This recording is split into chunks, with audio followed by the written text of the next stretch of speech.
வேதாளம் சொன்ன கதை. எனக்கு வேட்டையாடுவதில் அபார பிரேமை. எனக்கு இந்த பழக்கம் வருவதற்கு காரணமே காசி தேவர்தான். அவர் பொதுவாக நல்ல மனுஷர். கொஞ்சம் நிலப்புலன்களும் உண்டு. வருகிற கலெக்டர்களுக்கு எல்லாம் ஷிகாரி உத்தியோகம் பார்த்து பல மெடல்கள் பெற்றவர். சமயங்களில் சில கலெக்டர்களுக்கு புலிகளை சுட்டு கொடுத்து புகழும் புலித்தோலும் சம்பாதித்து கொடுத்திருக்கிறார். எனக்கு வேட்டையில் பிரியம் பழக்க வாசனையில் பிறந்ததென்றாலும் மிலா, மான், முயல் இவைகளின் எல்லையைத்தான் எட்டியிருந்தது. ஏனென்றால் நமக்கு நிச்சயமாக இந்த ரகத்தில் அபாயம் கிடையாது அல்லவா? அன்று நான் காசி தேவரை அழைத்தபோது தமக்கு கோர்ட்டில் வேலை இருப்பதாக கூறிவிட்டார்.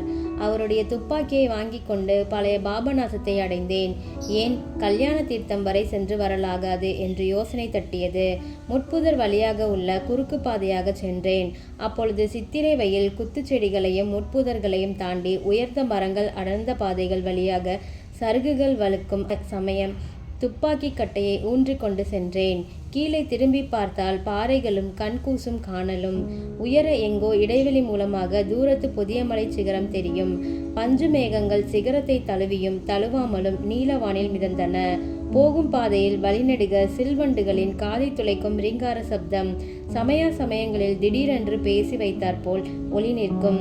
அந்த நிசப்தம், மௌனம், சிரமமற்று ஒன்றிலிருந்து ஒன்றில் தாவி செல்லும் சிந்தனை வண்டின் போக்கை சக்கென்று விசை வைத்தது போல் நிறுத்திவிடும். அந்த ஒற்றை வினாடி அமைதியின் பயங்கரத்தை விவரிக்க முடியாது. அப்பொழுதுதான் சப்த கன்னிகைகள், பிரம்ம ராட்சசுகள் இவற்றின் மீது நமக்கு இருக்கும் நம்பிக்கை நம்மை பன்மடங்கு கெட்டியாக பிடித்து கொள்ளும். நான் ஏதோ நினைத்து கொண்டு சென்றேன். எவ்வளவு தூரம் சென்றேனோ இந்த சில்வண்டு ரீங்கார அமைதிதான் என்னை சட்டென்று நிறுத்தியது. எந்த இடத்திலோ வழி தவறியிருக்க வேண்டும். நான் நின்ற இடத்திற்கு இதுவரை நான் வந்ததில்லை. இருந்தாலும் அவ்வளவு இலகுவில் பாபநாசம் காடுகளில் நான் வழி தவறிவிடக்கூடியவன் அல்லன். சிறு பிராயம் முதலே இப்பகுதியில் அலைந்து பழக்கம். பார்ப்போம், குழி முழுகிவிடவில்லை என்று கையில் இருந்த கடிகாரத்தை பார்த்தேன். மணி 12, உச்சி நேரம். கடிகாரம் பசியை எழுப்பியது. தண்ணீரையாவது குடித்து பசியாறலாம் என்று மேலும் கீழுமாக சுற்றி பார்த்தேன். நான் இருந்த இடத்திற்கு கீழே பாறை சரிவில் ஒரு சுனை. தூரத்து சூரியனின் பளபளப்பு அதில் ஒரு கணம் மின்னியது.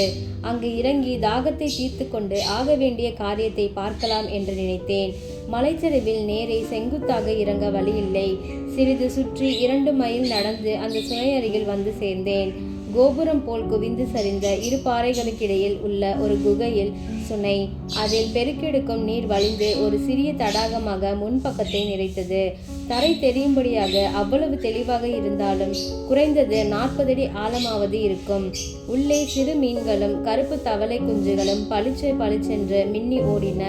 பாறை சரிவில் நின்று இரு கைகளாலும் அள்ளி அள்ளி தண்ணீரை குடித்தேன். அளவுக்கு மிஞ்சி குடித்ததினால் சிறிது சோர்வு. வலிக்கும் கால்களை தண்ணீரின் முழங்கால் அளவுக்கு விட்டுக்கொண்டு உட்கார்ந்து விட்டேன். அப்பா, என்ன சுகம்! பழையபடி எந்த வழியாக திரும்புவது என்பது பெரிய பிரச்சனையாயிற்று. உட்கார்ந்து சுற்றும் முற்றும் பார்த்து கொண்டே யோசித்தேன். சுனைக்கு பக்கத்தில் பாறை சரிவில் ஓர் உயர்ந்த ஆலமரம். நான் அத்தனை நேரம் அதை கவனிக்கவில்லை.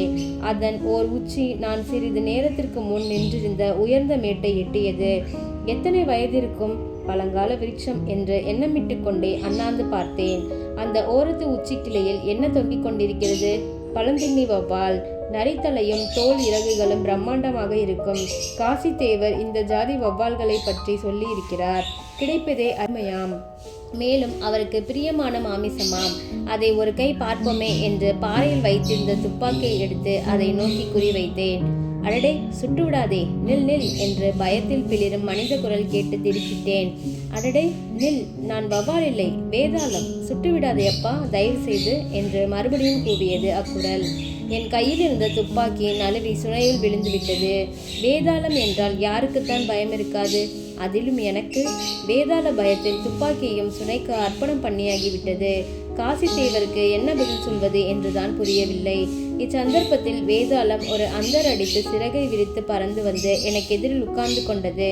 அதன் பல்லும் முகமும் என்ன கோரம்! முதுகின் மேல் முதுகோடு முதுகாய் அது சிறிது முன் பறந்து வர உதவிய தோல் சிறகு ஒட்டி கொண்டு கிடந்தது.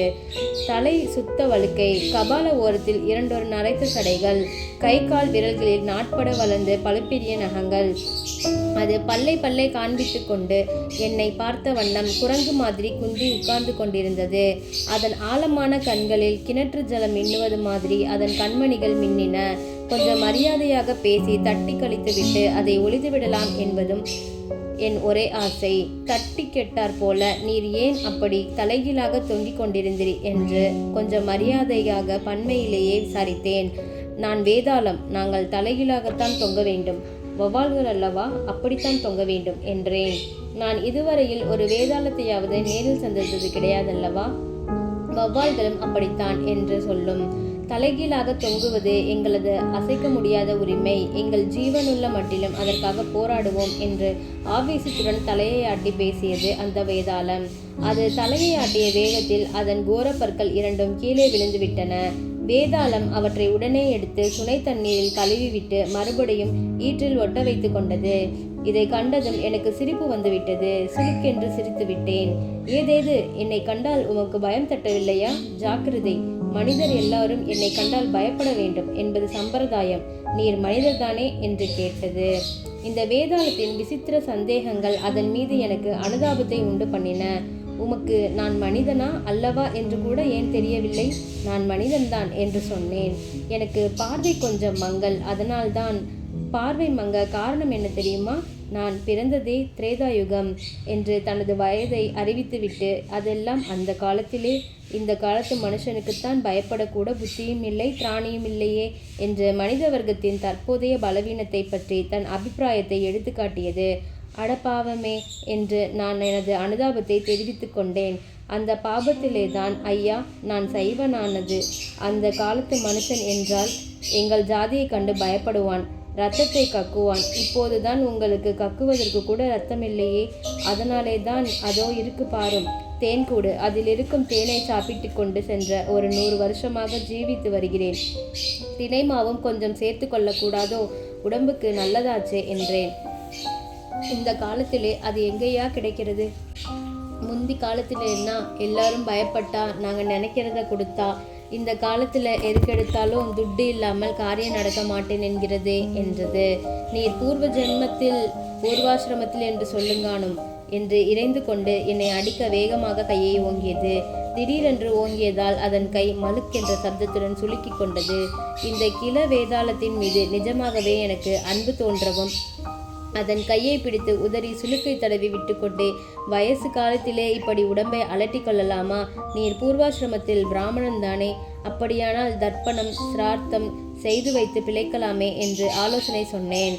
நீ சொல்லுகிறதும் நல்ல யோசனைதான். ஆனால் எனக்கு வாதமாச்சே. குளிர்ந்த ஜலத்தில் குளித்தால் உடம்புக்கு ஒத்துக்கொள்ளாதே. என்ன செய்யலாம்? அப்படியானால் உடம்புக்கு ஏதாவது டானிக் வாங்கி சாப்பிட வேண்டும். உங்கள் வேதாள உலகத்தில் வைத்தியர்கள் கிடையாதா? எங்களுக்குத்தான் சாவே கிடையாதே என்று பிரம்மா எழுதி வைத்து விட்டானே. அதனாலே தான் வைத்திய சாஸ்திரத்தை நாங்கள் கற்றுக்கொள்ளவில்லை. சிட்டுக்குருவி லேகியம் சாப்பிடும், உடம்புக்கு நல்லது. மறுபடியும் இப்படி சொல்கிறீரே. நான் சைவனாகித்தான் குடலே பலவீனமாகிவிட்டதே. வேறே ஏதாவது மூலிகை சத்து இருந்தால் சொல்லும். அப்படியானால் ஜஸ்டிஸ் ராமேஷத்திடம் கேட்டு சொல்கிறேன். எனக்கு நேரமும் ஆகிறது. மேலும் இந்த காட்டிலே வழியும் தவறிவிட்டது என்று சொல்லி எழுந்தேன். நான் வேண்டுமானால் வழி காண்பிக்கிறேன், வாரும் என்றது. துப்பாக்கி எடுக்க வேண்டுமே என்றேன். உமக்கு ஞாபக பிசகு அதிகமோ? தண்ணீரில் கால் பட்டாலே எனக்கு வாது ஜுரம் கண்டுவிடுமே. இருந்தாலும் நீர் நல்லவராக இருக்கிறீர், உமக்காக என்று தண்ணீருக்குள் அந்தரடித்து துப்பாக்கியை எடுத்து கொண்டு வந்தது. கரையில் அதற்கு நிற்கக்கூட சக்தி இல்லை. ஓட்டை பல்லும் கை கால்களும் வெடவெடவென்று ஆடின. என் மேல் வேஷ்டியை கொடுத்து போர்த்தி கொள்ளும்படி சொன்னேன். போகும் வழியில் அந்த காலத்து வளமுறை எப்படி என்று பேச்சு கொடுத்தேன். முன்னே சென்ற வேதாளம் நின்று திரும்பி, எனக்கு ராமன் கிருஷ்ணன் எல்லாரையும் தெரியும். அவள் கூட பயந்துண்டு தான் இருந்தா. எனக்கு அவளை சின்ன பையனாக இருக்கும்போதே தெரியும். அவள் எல்லாம் தைரியசாலிகள் தான். ராட்சசன் என்றால் துவம்சம் பண்ணிடுவாள். ஆனால் எங்களை கண்டா எப்போதுமே நல்லத்தனமா பயப்படுவா. அந்த காலத்து மனுஷால் தான் என்னங்கிறீர்? தைரியத்திலே அசகாய சூரர்கள் தான். ஆனால் அவளுக்கு மட்டு மரியாதை எல்லாம் தெரியும். முன்னோர்கள் சொன்னபடி தெய்வம், பேய், பிசாசு, பூசாரி என்றால் ஒழுங்காக பயப்படுவாள். உங்கள் சுந்தரமூர்த்தி நாயனார் தான் என்ன, அவரை கூட எத்தனை தரம் பயங்காட்டி இருக்கிறேன் தெரியுமா? அந்த காலத்திலே தான் எங்களுக்கு முதல்ல பிடிச்சது வினை. எங்கேயோ வடக்கே இருந்து சமணன் என்றும் புத்தன் என்றும் கூட்டம் கூட்டமாக வந்தார்கள்.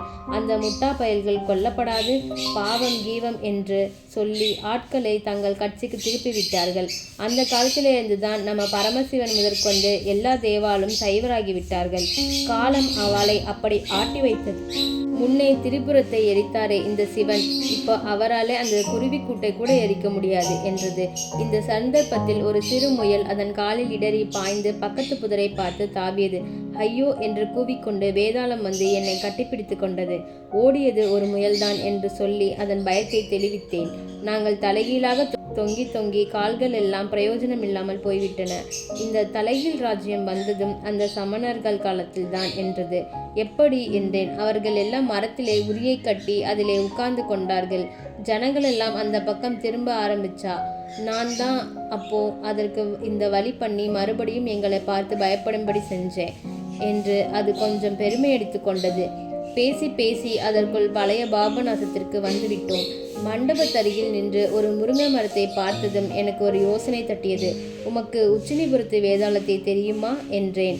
அந்த விக்ரமாதித்த பயலை தூக்கி கொண்டு அலைந்தாரே அவரா? அவர் என் அண்ணா பிள்ளை என்றது.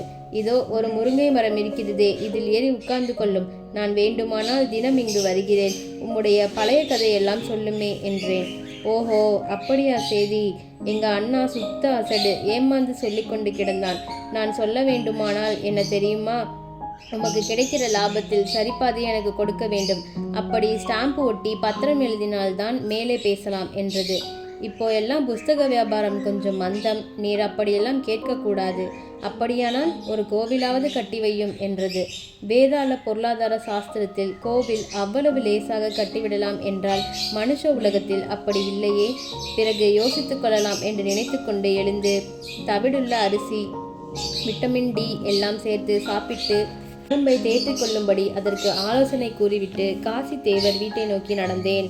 நான் எப்படி சத்தியம் செய்தாலும் அவர் என்னை நம்ப போகிறாரா? எங்கோ படுத்து தூங்கினேன் என்றுதான் சொல்லுவார். நான் திரும்பி பார்க்கையில் அந்த வேதாளம் வவ்வால் மாதிரி பறந்து சென்று ஓரத்து மலைச்சரிவில் மறைந்து விட்டது.